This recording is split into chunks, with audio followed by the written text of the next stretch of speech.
goods. Welcome to Sunil's tutorial. I'm Sunil Medwani and today we'll be doing this chapter called as semiconductors. Let's see what are rectifiers today, guys. Rectifier. What are rectifiers? Rectifiers are circuits that convert alternating currents to direct current. What are rectifiers? Conversion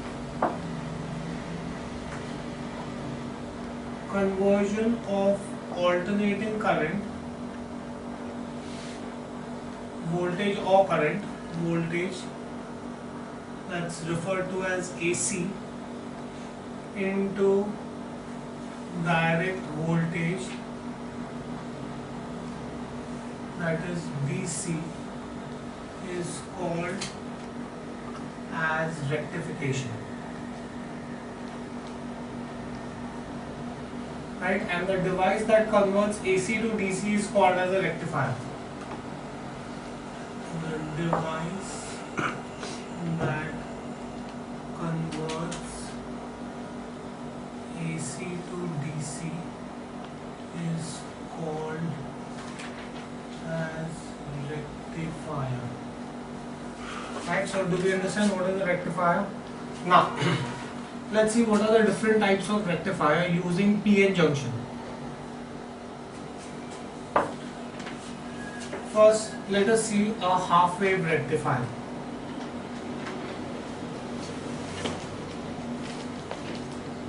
In a half wave rectifier, you have primary windings of the transformer.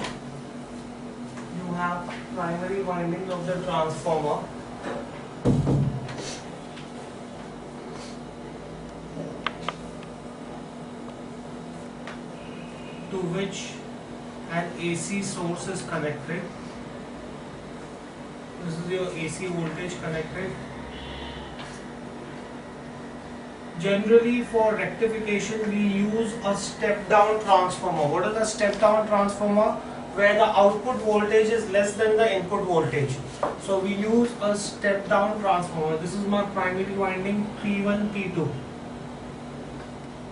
which gives voltage to secondary windings S1, S2. Right? Our diode is connected to the terminal S1, to which the load resistance is connected. RL diode B. Right? So this is your circuit diagram for a half wave rectifier. Let us try to understand the working of a half wave rectifier.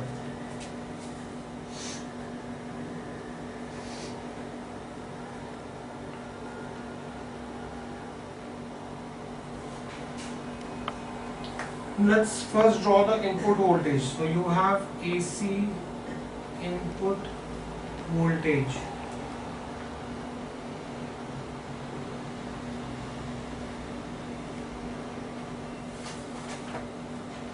This is my AC input voltage. This is against time. Right? Now, let's see what happens and how does a rectifier work.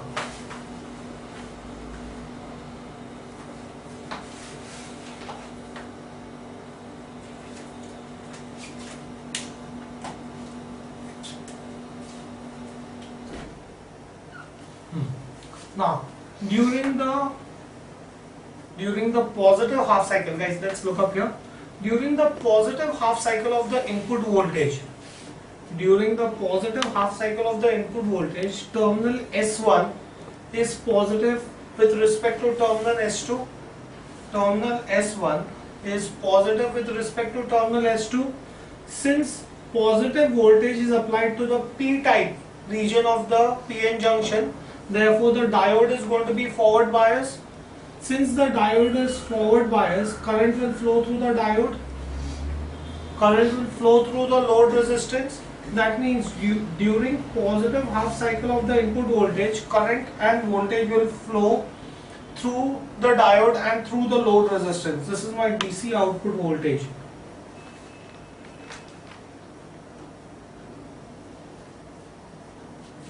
Right? During the negative half cycle of the input voltage, guys, During the negative half cycle of the input voltage, terminal S1 is negative with respect to S2. Since it is negative, therefore diode is going to be reverse bias. Since the diode is reverse bias, it will behave like an open circuit. Therefore, no current will flow through the load resistance. Again, during the positive half cycle of the input voltage, current will flow through the load resistance. During the negative half cycle of the input voltage, current will not flow through the resistance. Now, if I look at my output waveform, what I see is that the negative half cycles are removed. The current either flows in the positive region or does not flow, right? Since the current is not alternating, the voltage and current are not alternating, therefore this can be considered as a DC voltage. Thus AC is converted into DC. Fine, do you get this in here?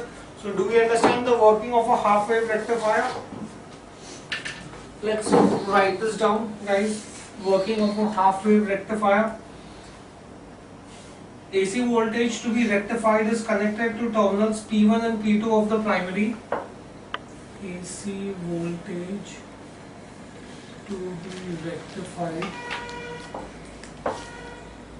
is connected to terminal P1 and P2, right, of the transformer.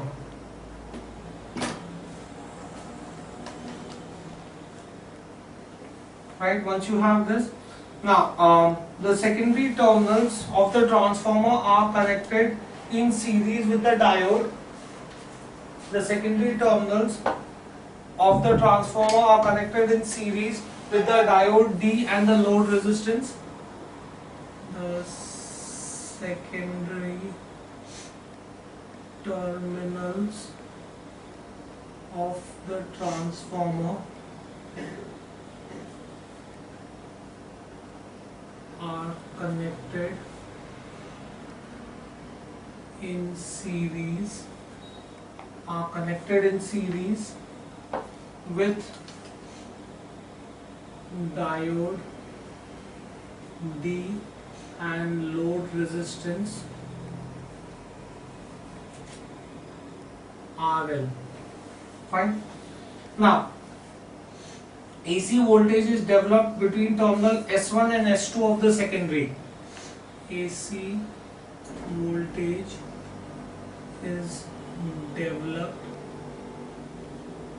between terminals S1 and S2 of the secondary. Fine. Once you have this, the terminals S1 and S2 will be positive terminals with respect to each other during alternate half cycles.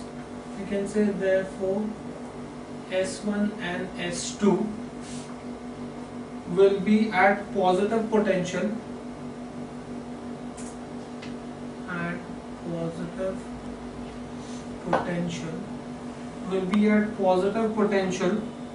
with respect to each other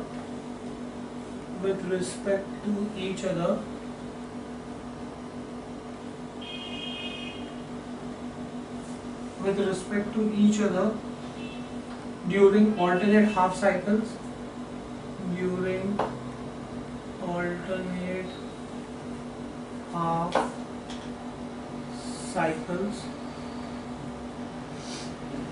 Fine, do we get this in clear? Now, during the half cycle, when the terminal S1 of the secondary is at positive potential, during the half cycle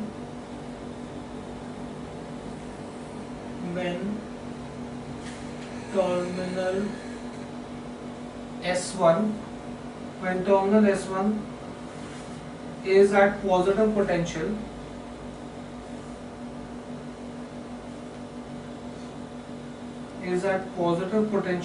with respect to S2, the junction diode is forward biased. The junction diode is forward biased. junction diode is forward biased and it allows current to pass through it. And it allows current to pass through it. It allows current to pass through it. Then current flows through the load resistance in the direction from A to B. Current flows through load resistance RL in the direction of A to B.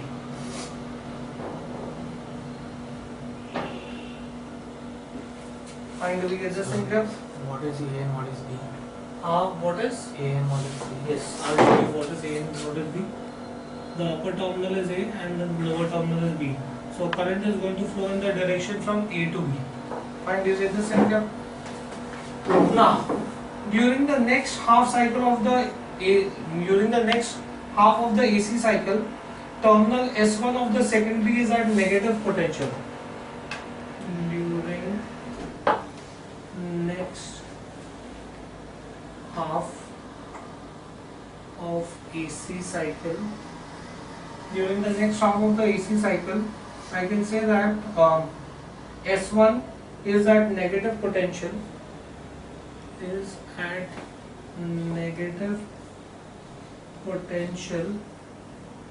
S1 is at negative potential with respect to S2. Right? Therefore, the diode gets reverse biased. The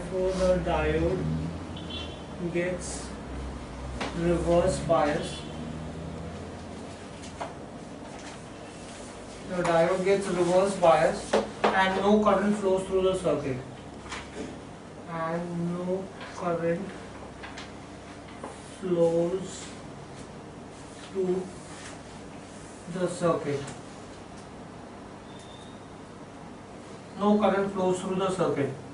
Right? Thus, in this way, current flows through the load resistance during only alternate half cycles of the applied AC. Since current flows in the same direction, that is from A to B, in the load resistance, an intermediate DC voltage is developed in the load resistance. Right? So that's how you have the DC output voltage is developed only during alternate half cycles of the input AC voltage. Thus, the junction diode acts as a half wave rectifier. I can say that DC output voltage is obtained. DC output voltage is obtained only during alternate half cycles. Only during alternate half cycles of input AC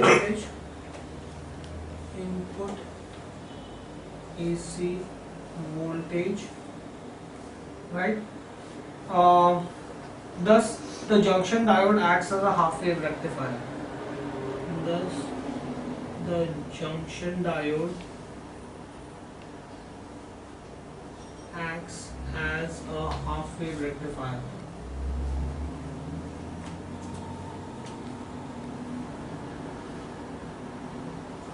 Right?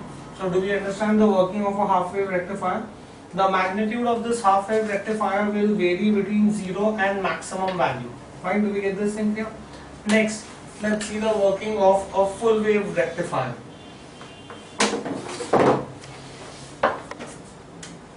Third, full wave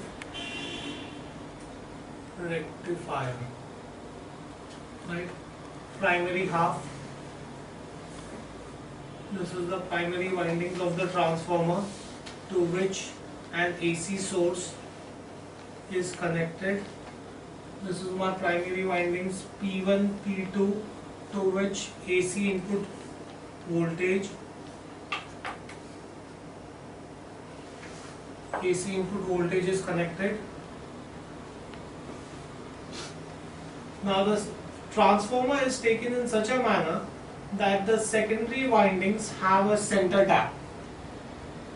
There is a center tap in the secondary windings. So you have terminals S1, S2 and you have the center tap S. Okay. So what do you mean by center? You have three outputs coming out. So you would have the requisite, say if the requisite output, whatever is my step down transformer output, that output is obtained between S1 and S as well as between S2 and S. So either I can take the output between S1 and S or between S2 and S. Fine, do you get this? So here I connect a diode to S1, diode to S2, join the two and connect it to the load resistance.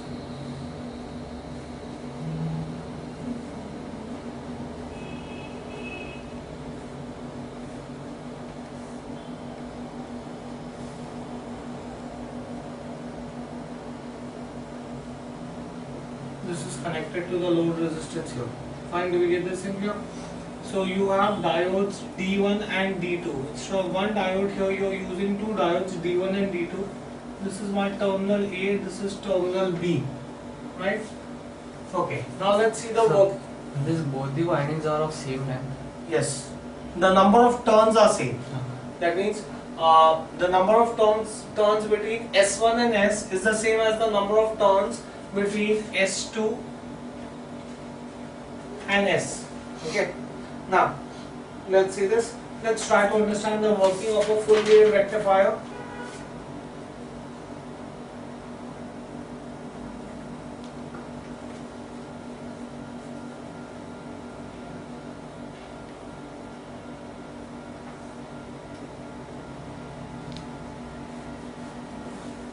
Right, this is my AC input voltage. This is AC input voltage. Right, now let's see this.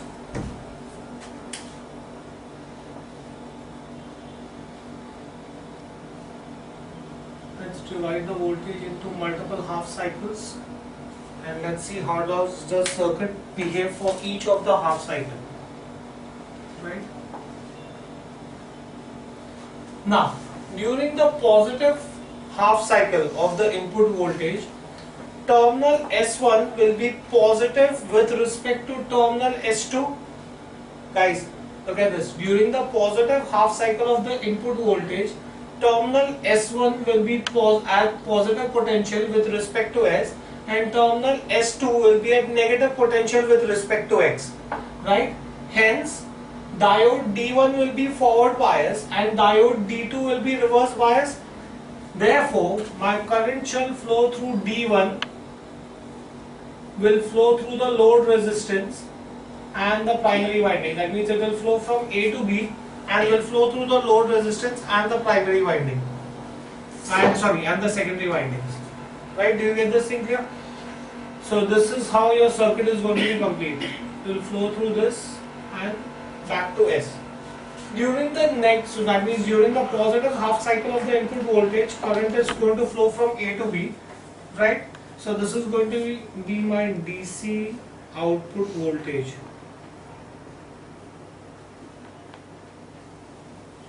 Right? Now, during the negative half cycle of the input voltage, terminal S1 will be at negative potential with respect to S and terminal S2 will be at positive potential with respect to X. Since terminal S1 is at negative potential, S1, therefore diode D1 will be reverse bias. Since terminal S2 is at positive potential, therefore diode D2 will be forward bias. Diode D2 is forward bias, that means current will flow through the diode, will flow through AB and go to the center tap S. You will see that in both the cases the current is flowing from A to B only. Both during the positive half cycle of the input voltage as well as during the negative half cycle of the input voltage, current flows from A to B only. So during both the positive as well as the negative half cycle of the input voltage, current is flowing in the same direction. Since I don't have change in direction, therefore I can refer to this as a DC output voltage. Fine, do we get this thing clear? Is this understood, guys? Let's see the working of a full wave rectifier. Now, AC voltage to be rectified is applied to the primary terminals P1 and P2. AC voltage to be rectified is applied to primary terminals S1 and S2, right? Sorry, P1 and P2, primary terminals P1 and P2 of the transformer. S1 and S2 are terminals of the transformer on the secondary side.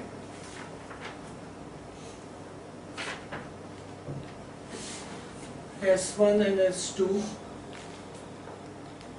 are terminals, are second terminals of the transformer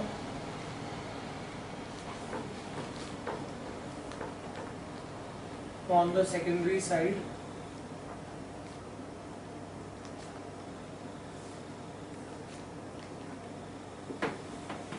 Fine. Now, S1 is connected to the P side of junction diode D1 and S2 is connected to the P side of junction diode D2. S1 is connected to P side of D1 and S2 is connected to P side of D2. Fine, do we get this in here? The negative terminals of the diode are connected together to one end A of the load resistance. The negative terminals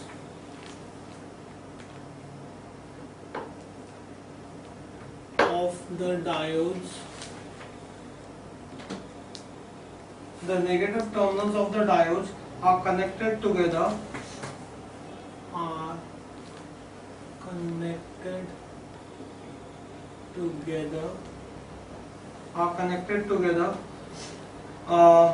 to the one end A of load resistance. One end A of load resistance.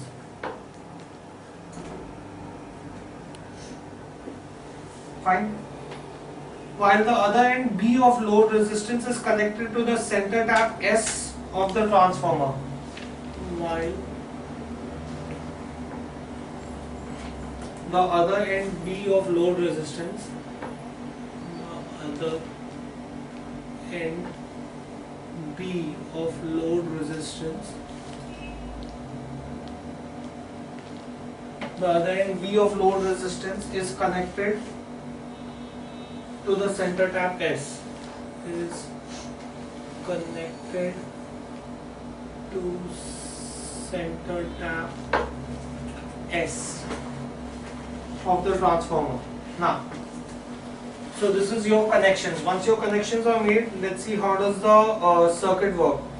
Now, during half cycle, when S1 is at positive potential with respect to S,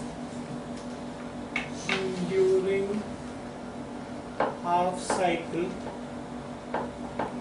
when S1 is at positive potential with respect to S, when S1 is at positive potential with respect to X, D1 is forward bias and conducts current which flows through the load resistance from A to B. D1 is forward bias which conducts current which flows through the load resistance, which flows through load resistance from A to B. So the current is going to flow from A to B. Now during the negative half cycle, during this half cycle, S2 transformer, S2 terminal of the transformer is at negative potential with respect to S. During this half cycle, S2 is at negative potential with respect to S. S2 is at negative potential with respect to S. Therefore, D2 is reverse biased and does not conduct any current. Therefore, D2 is reverse biased and does not conduct any current. Fine, did we get this in clear? Now, so this was during the positive half cycle of the input voltage. Now during the next half cycle of the applied AC, during the next half cycle of the applied AC, during the next half cycle of the applied AC, S2 of the secondary is at positive potential with respect to S. S2 is at positive potential with respect to S. Hence D2 is forward biased. Hence D2 is forward biased. Hence D2 is forward biased and it conducts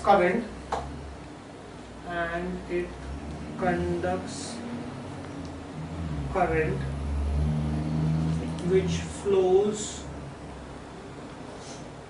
through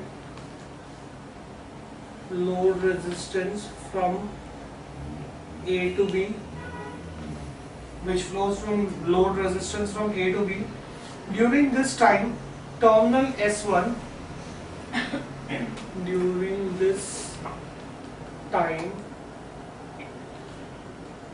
terminal S1 is at negative potential with respect to S,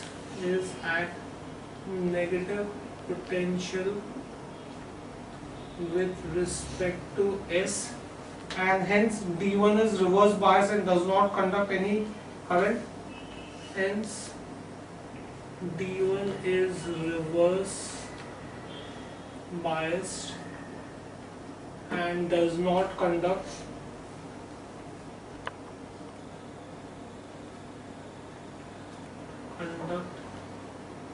any current.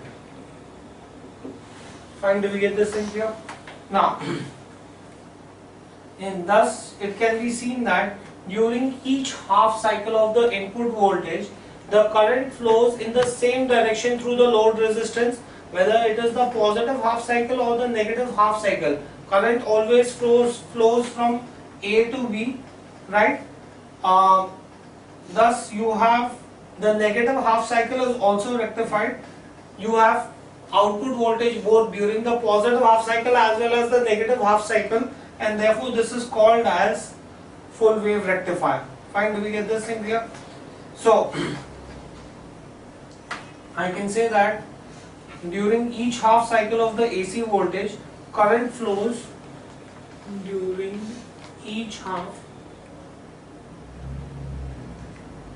of AC voltage, current flows through the load resistance in the same direction,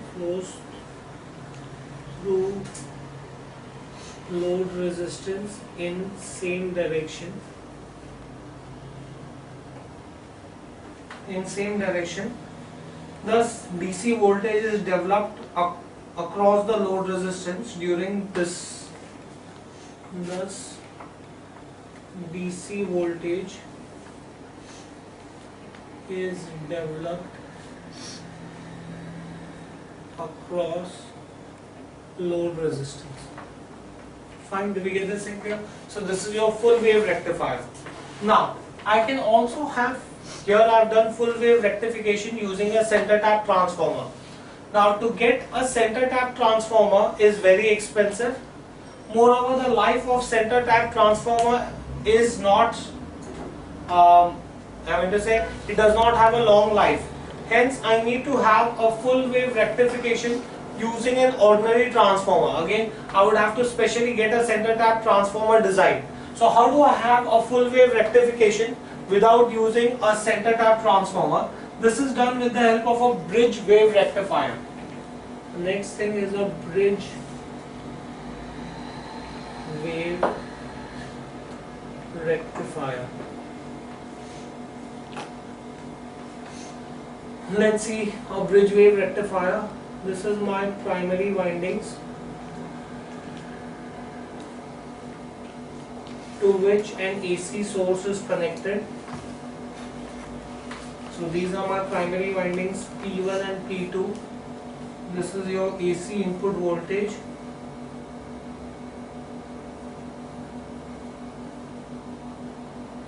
Right? Secondary windings, here I don't need a center tap transformer. I just take a normal step down transformer. Step down or step up depends upon what kind of rectification I want.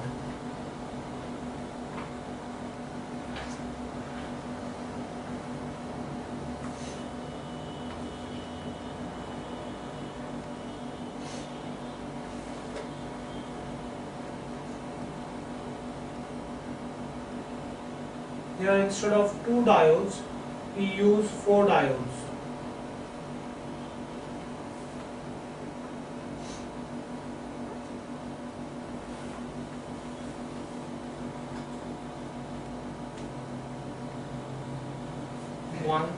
This is my diode D1.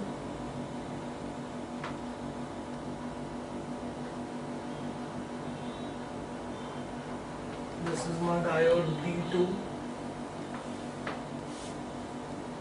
This is diode D3 and this is diode D4. The output of the 4 diodes is connected to the load resistance.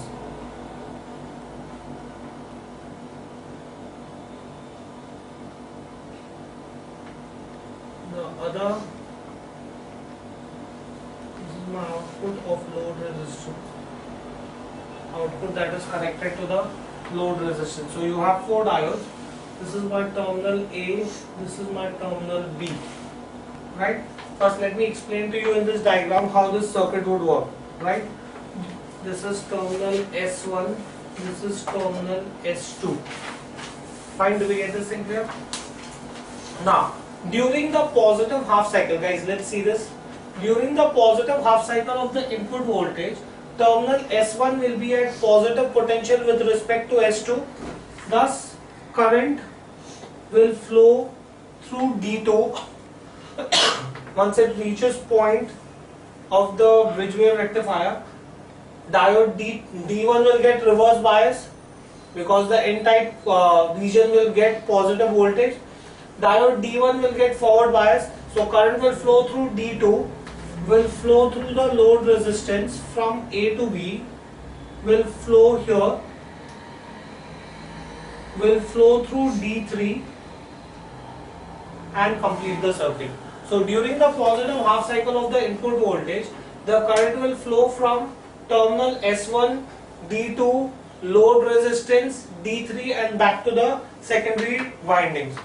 Now, during the negative half cycle of the input voltage, terminal S1 will be at negative potential with respect to S2. So since terminal S2 is going to be at positive potential, current is going to flow from S2. This is my diode D4. Just label this. This is my diode D4. Right? So the current will flow from S2, will flow through, I'm showing this current with black, will flow through D4, will flow through the load resistance from A to B. What is important to note here is that during the negative half cycle of the input voltage also current is flowing through the load resistance from A to B, will flow from A to B, right? Then it will flow through diode D1 and then it will reach the secondary terminals, and thus the circuit is going to be complete. Thus, yeah, you want the negative half cycle? During the negative half cycle of the input voltage, terminal S2 will be at a positive potential with respect to S1. Therefore, current will flow from S2, will flow through D4, will flow through the load resistance, will flow through D1 and reach the secondary winding, and thus the circuit will get completed. Right? So thus, both during the positive as well as the negative half cycle of the input voltage, the current flows through the same load resistance. Fine, do we get this thing clear? It flows through the load resistance in the same direction. Let's see the wave format for this. Let's see the wave format for this.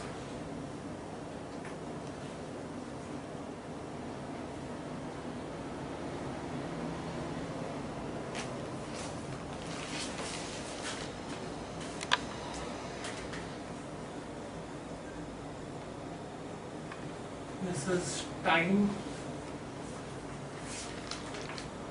This is AC input voltage.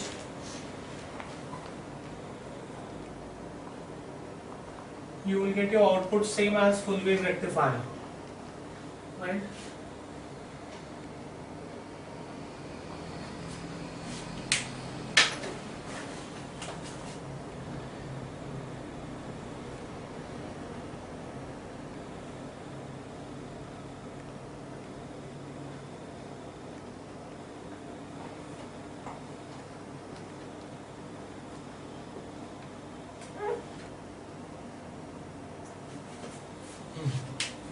Let's see this. During the, let's see how I get my DC output voltage. DC output voltage. During the positive half cycle of the input, D2 is forward bias, current flows through load resistance, D3 is forward bias, current reaches the secondary windings. Current flows through the load resistance from A to B. During the negative half cycle, also the current flows through from A to B. So again you will have current flowing in the same direction. Current flowing in the same direction, current flowing in the same direction. Right? So this is going to be my output waveform. Fine, do we get this in clear? Now, let's see the explanation of this. I can say that AC voltage is applied, AC voltage is applied across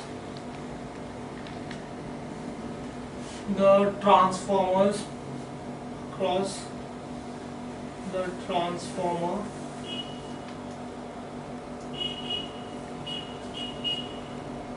terminals S1 and S2. No, is applied to the transformer. Next, I can say S1 and S2 are the secondary. S1 and S2 are secondary terminals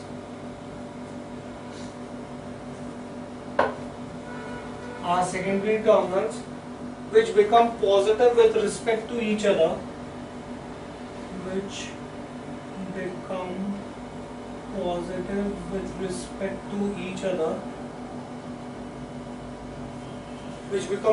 with respect to each other, during alternate half cycles of the applied AC. During alternate half cycles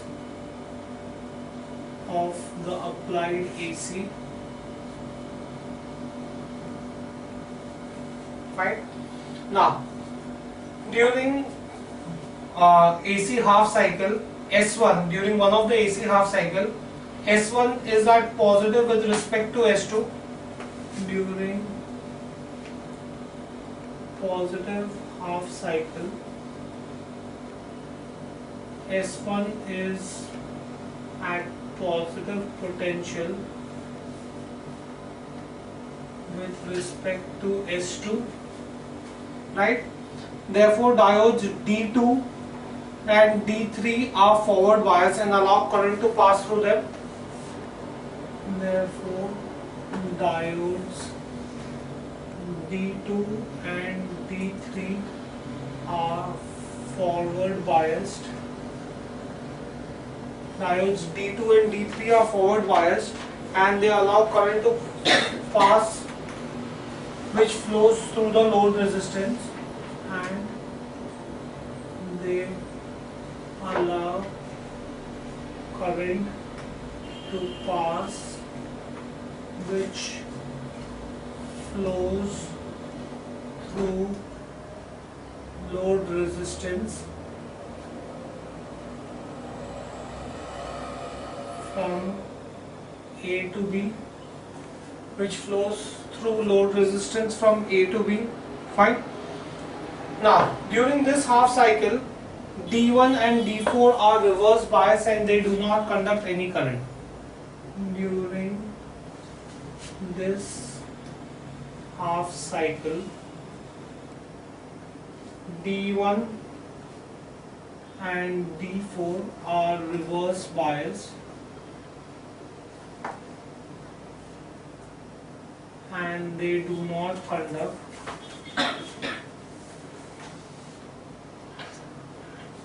any current. They do not conduct any current, right? Now during the next AC half cycle, during the next AC half cycle, I can say that S1 is at negative potential with respect to S2. S1 is at negative potential with respect to S2. S1 is at negative potential with respect to S2. Therefore, I can say that now D2 and D4 are reverse bias and do not conduct any current. Therefore, D2 and D4, D2 and D3, D2 and D3 are reverse bias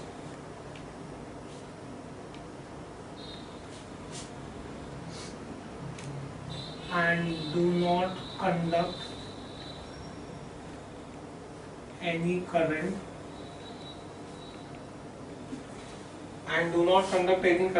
However, D1 and D4 are forward bias and allow current to pass. However, D1 and D4 are forward bias and they allow current to pass.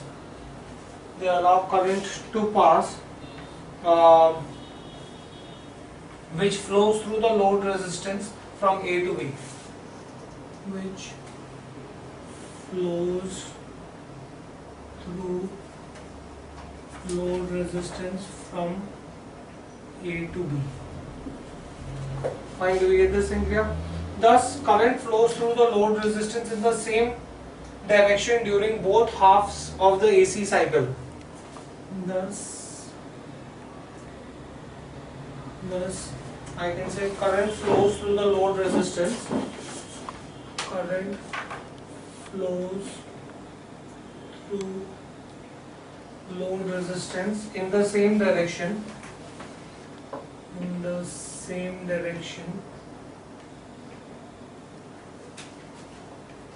During both half cycles of input voltage. During both half cycles of the input voltage, right? Hence, full wave rectification is obtained. Hence, full wave rectification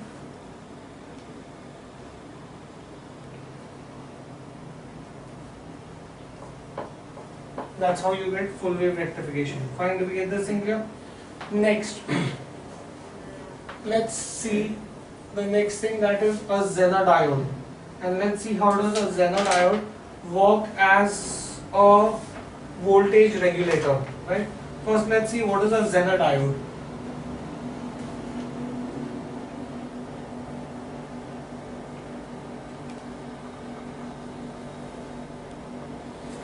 Now, when a diode is forward biased, it conducts current. When a diode is reverse biased, it acts as an insulator, right? A Zener diode is a diode which has been constructed specifically to work in reverse direction, in reverse bias direction.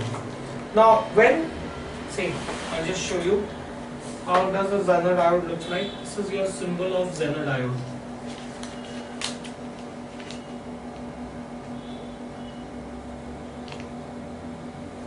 Right? Different than the diode. This is your anode, this is cathode. That's your symbol of Zener diode. Now let us see how does a Zener diode work. Let's see the characteristics of a Zener diode. Why do I need a Zener diode? Right? This is voltage on x-axis. Let us consider voltage on x-axis and let us assume current on y-axis. Right? Now during the positive half cycle of the input voltage, the diode would behave like a normal diode. Right? The Zener diode would behave like a normal diode. Now during the negative half cycle of the input voltage, it is going to be reverse bias. Now when it is reverse bias, ideally no current should flow through it, but a very small voltage flows through it. An extremely small voltage flows through it. Fine. Now, there is a small voltage that flows through it. Now, as I go on increasing the reverse voltage continuously, the kinetic energy of the electrons becomes very high and they knock out the electrons in the semiconductor atom. Right? At this stage, there is a breakdown of the junction and there is a sudden rise in the reverse current. At this point, there is a breakdown and there is a sudden rise in the current, right? At this stage, there is a breakdown in the junction and a sudden rise in the reverse current and a sudden fall in the resistance of the barrier region, right? Now this point, this critical value of reverse voltage at which PN junction breaks down is called as the breakdown voltage. So at this point, this is that critical value of the reverse voltage at which PN junction breaks down suddenly and there is a rise in the reverse current, and this is called as the breakdown current. And that is your characteristic of your Zener diode. Fine, do we get this thing clear? This property of Zener diode is then used in voltage regulators, right? Now, how do I make a Zener diode? For a Zener diode to work efficiently, there should be a sharp breakdown voltage, right? Now the breakdown voltage depends upon the width of the depletion barrier, right? Which in turn depends upon the amount of doping in both P as well as the N-type region. Now in this kind of diode, that is in a Zener diode is doped heavily. Since it is doped heavily, the depletion layer will be thin. Sorry. The depletion layer will be thin and consequently the breakdown voltage will be lower at reverse voltage. On the other hand, if I lightly dope it, then the depletion layer will be thick and you will require a higher breakdown voltage. So depending upon the kind of breakdown voltage I require, I would dope the Zener diode accordingly. Fine? Do we get this thing clear? So the doping of the Zener diode will determine the breakdown voltage. Fine, do we get this thing clear? So, do we understand this? Just let's write this basic down. How does a Zener diode work, right?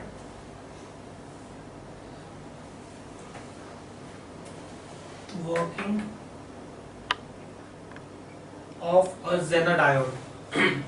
Now, a PN junction diode allows the flow of current only in one direction, that is when it is forward biased. So I can say that PN junction allows flow of current only when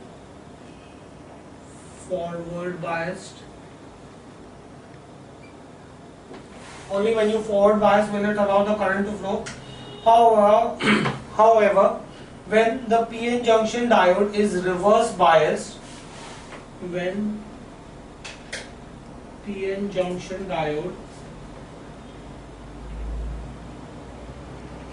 is reverse biased, when PN junction diode is reverse biased, the potential barrier at the junction is increased. The potential barrier at the junction is increased, right? Therefore, the junction resistance becomes very high and no current flows through the circuit. Therefore, junction resistance becomes very high and no current flows through the circuit. No current flows through the circuit. Right? So, in a reverse bias direction, there will be no current that will be flowing through the circuit. Fine?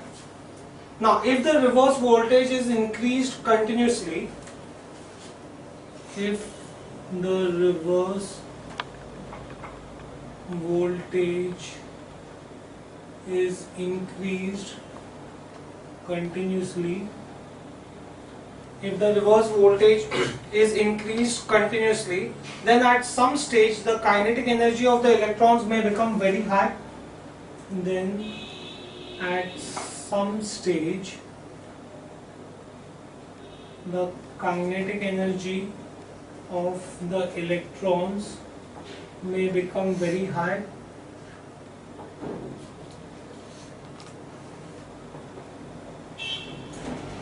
The kinetic energy of the electrons may become very high and may become very high to knock out the electrons from the semiconductor atoms. To knock out electrons from semiconductor atoms. Right? At this stage, breakdown of the junction occurs. At this stage, breakdown of the junction occurs.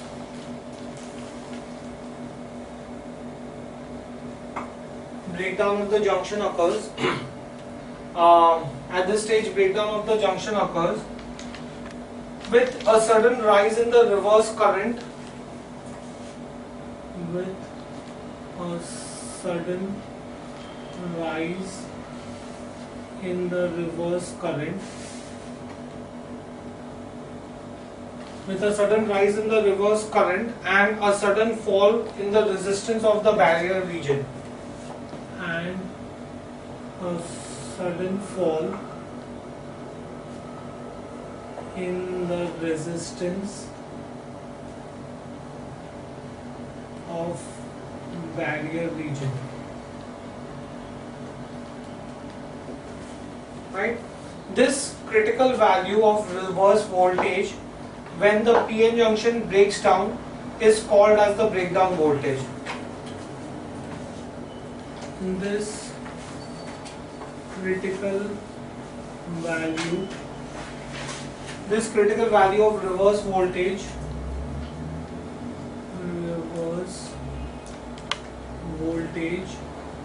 this critical value of reverse voltage at which the PN junction breaks down, at which the PN junction breaks down, at which the PN junction breaks down with sudden rise in the reverse current, with sudden rise in reverse current, with sudden rise in the reverse current is called as breakdown voltage. It's called as breakdown voltage. Fine, do we get this thing here? Now, the breakdown voltage depends upon the width of the depletion barrier. Breakdown voltage depends on the width of the depletion barrier.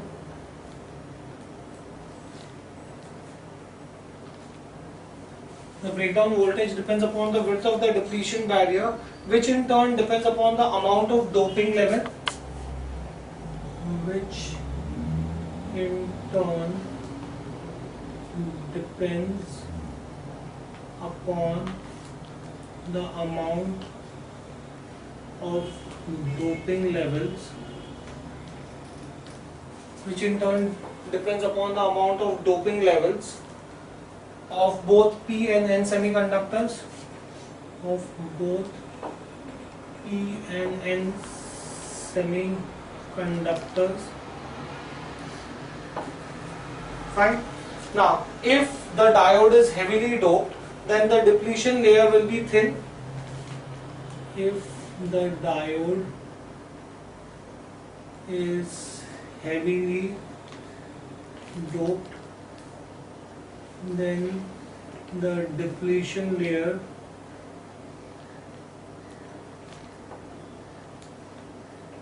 will be thin.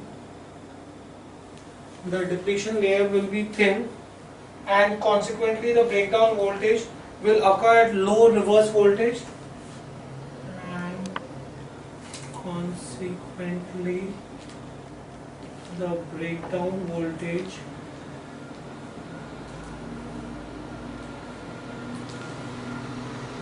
will occur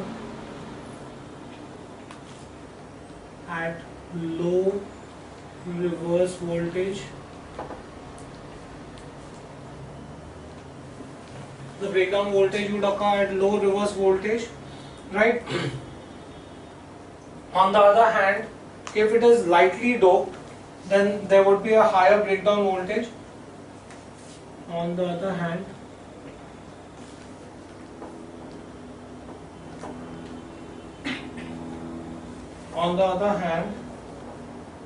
a lightly doped diode,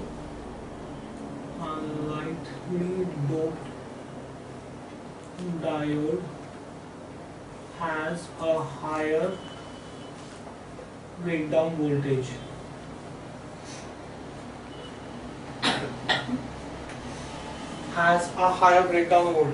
Right? Now, this when an ordinary diode is properly doped so as to have a sharp breakdown voltage, then that is called as a Zener diode. Right? So what is a Zener diode? It is a diode that has been doped in such a way that it should have a sharp breakdown voltage.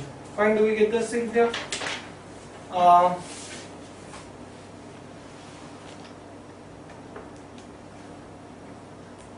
Let's see,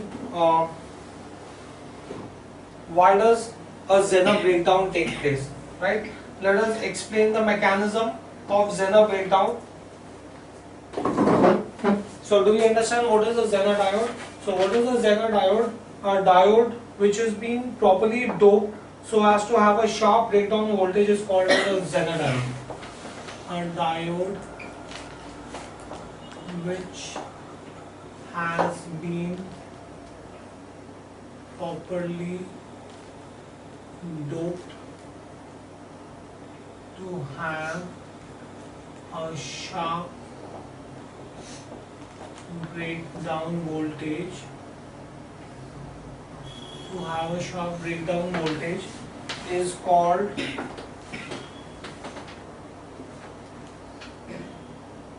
as Zener diode. Fine, do we get this thing here? Next, let's see the explanation for Zener breakdown. Now there are two mechanisms of breakdown. Let's first see Zener breakdown. We read what is a Zener diode, right? 6 Zener breakdown mechanism.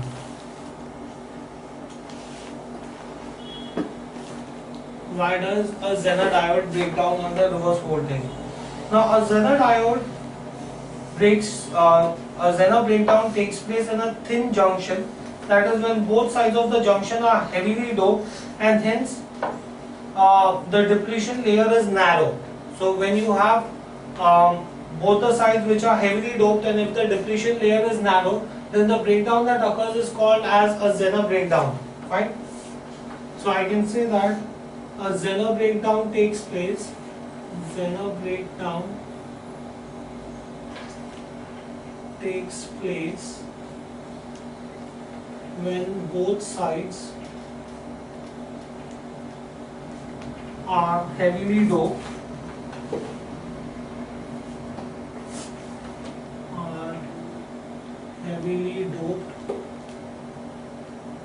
And there is a thin junction.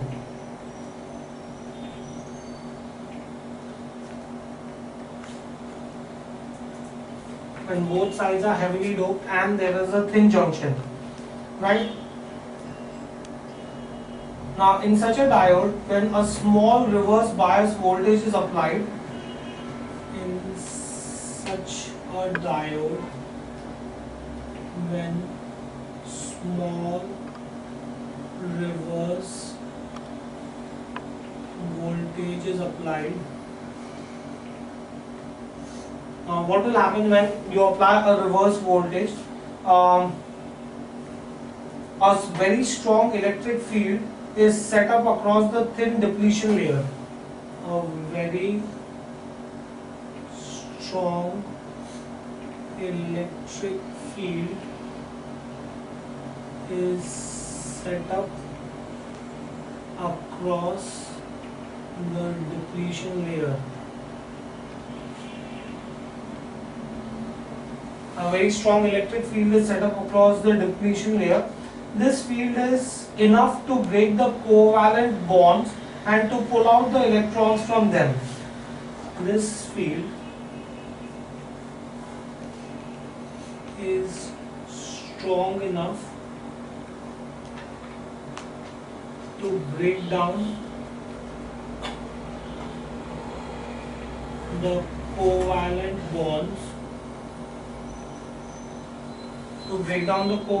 bonds, and to pull out the electrons from them.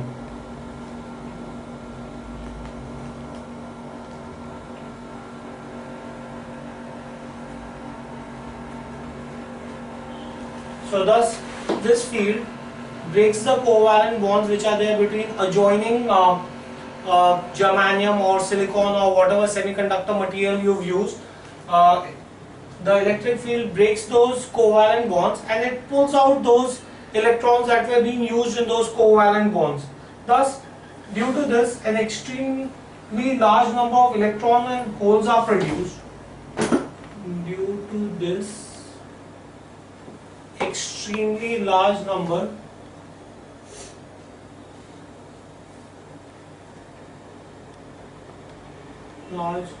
of electron and holes are produced.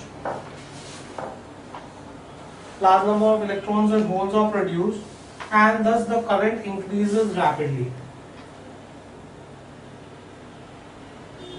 Current increases rapidly. So that is your Zener breakdown mechanism. Thin junction, very high potential across. The potential breaks down the bonds, covalent bonds between adjoining atom, and it pulls out the electron. So this is my Zener breakdown. The next I have is avalanche breakdown. The next I have is avalanche breakdown. Let's consider an avalanche breakdown.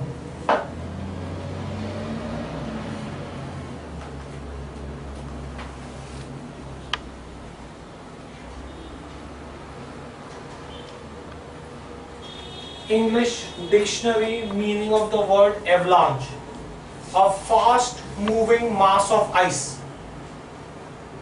Right? When you have ice moving down, snowballing at a very fast velocity, at a very high velocity, then that is avalanche. Now let us see what is avalanche breakdown and how does this occur. Now this type of breakdown occurs when both the sides of the junction are lightly doped and hence the depletion layer is large. This type of breakdown occurs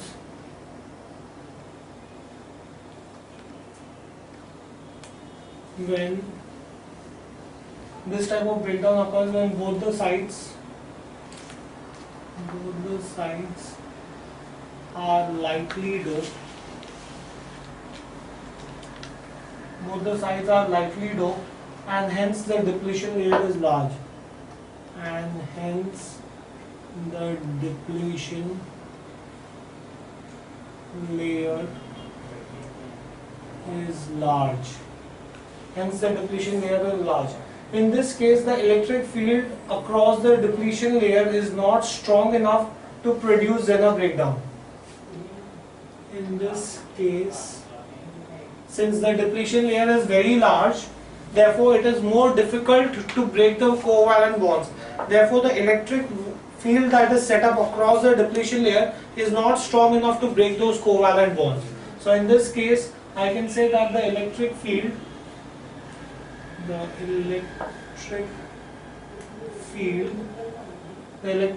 across the depletion layer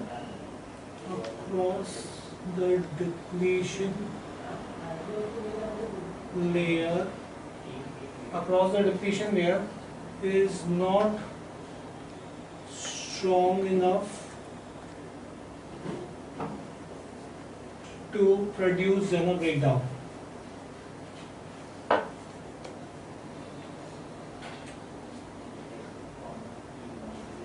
So a Zener breakdown cannot be produced when the depletion layer is thick. Here, the minority carriers are accelerated by the field. They collide with the semiconductor atoms in the depletion region. Right? Due to this collision, the valency electrons, the covalent bonds are broken and electron hole pair is generated. Right? So whatever are your minority carriers, right? For example, in a p-type region, the electrons are minority carriers. In an n-type region, the holes are minority carriers. Now, in an avalanche breakdown, what will happen? Here, I can say that the minority carriers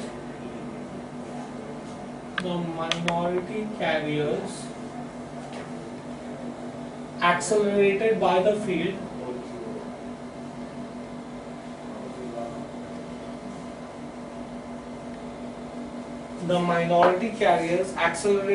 field collide with the semiconductor atoms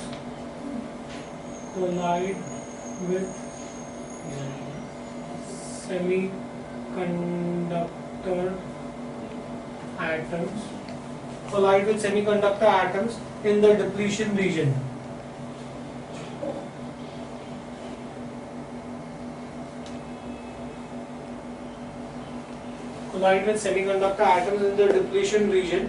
Due to the collision with valency electrons. Due to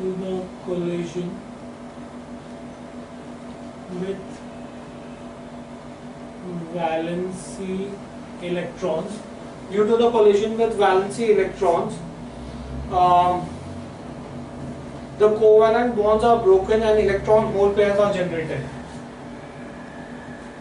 Covalent bonds are broken and electron hole pairs are generated.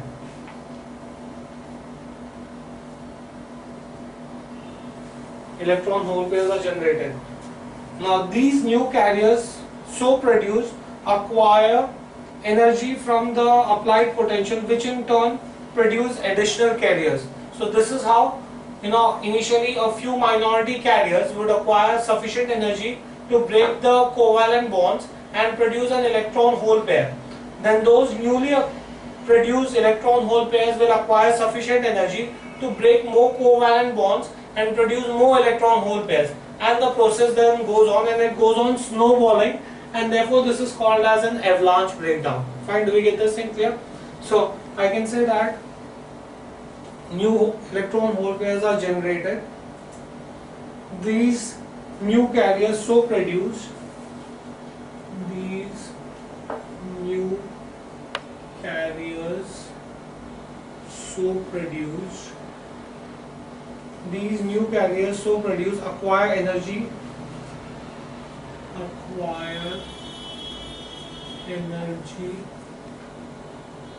from applied potential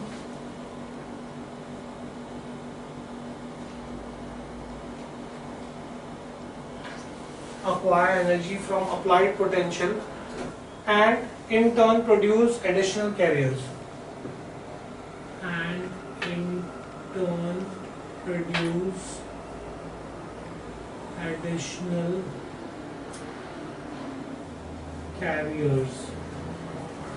Right, which in turn produces additional carriers.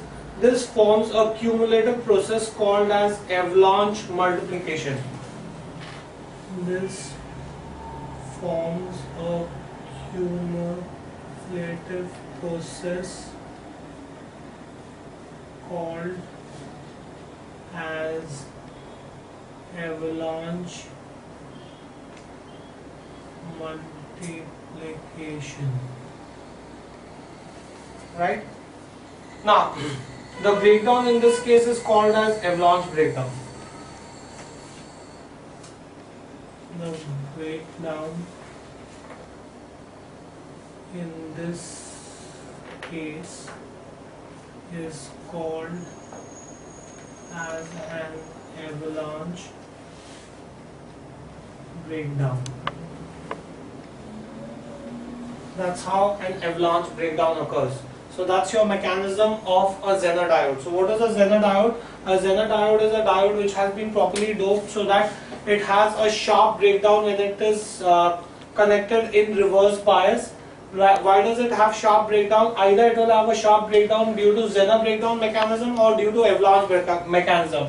If it is heavily doped, then the depletion layer will be thin and the applied potential is going to be sufficient to break the covalent bonds and produce large amount of electron hole pairs, which will cause the Zener to break down.